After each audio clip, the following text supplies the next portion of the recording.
Good evening, ladies and gentlemen. In this video, I'm going to talk about the difference between a brand and a reputation. So brand and reputation are tightly linked but not synonym.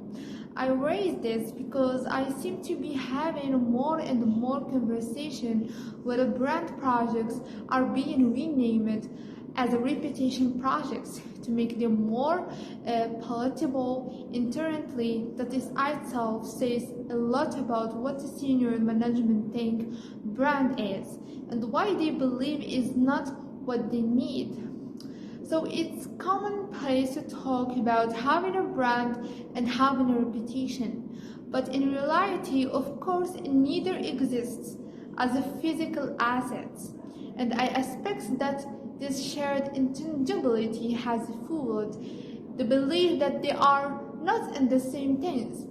They are also shared approaches and goals. So both are shaped by communication and both seek to improve perception. For me, a brand functions as a multiplier. It generates desire and differentiation and motivate buyers to pay more for your product than they may otherwise. Reputation is. So the sum total of your track record. It is the accumulation of your action and statement to the date. So why you build a brand? In order to get the most return from them. You protect reputation in order to preserve credibility and trust. So brand is protective, reputation is defensive. Both are important and each can be damaged, and the fallout will affect both. As Warren Buffett once observed about reputation, a great reputation is like a virginity.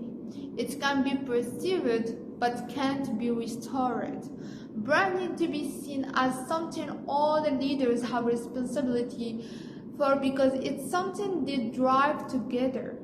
So reputation, on the other hand, need to be positioned not as a marketing, how people talk about us, but much more accurately, as acknowledgement in the sense of what the organization is, known and respect for.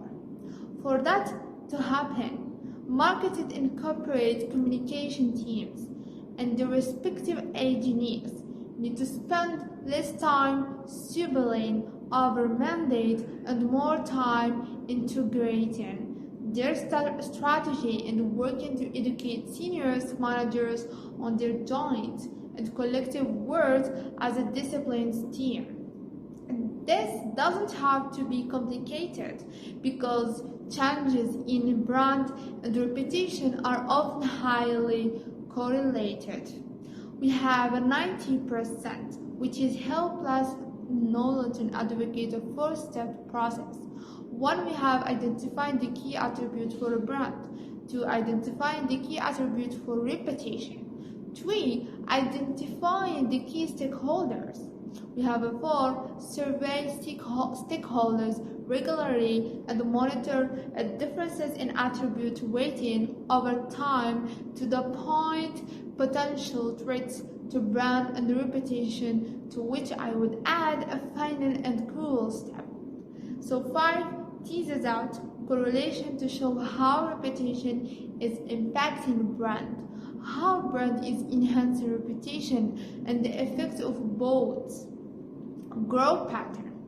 When the stakeholders say this is how it affects our brand, and as a result, this is what happened in the business. I hope you enjoyed the video and see you guys in the final video.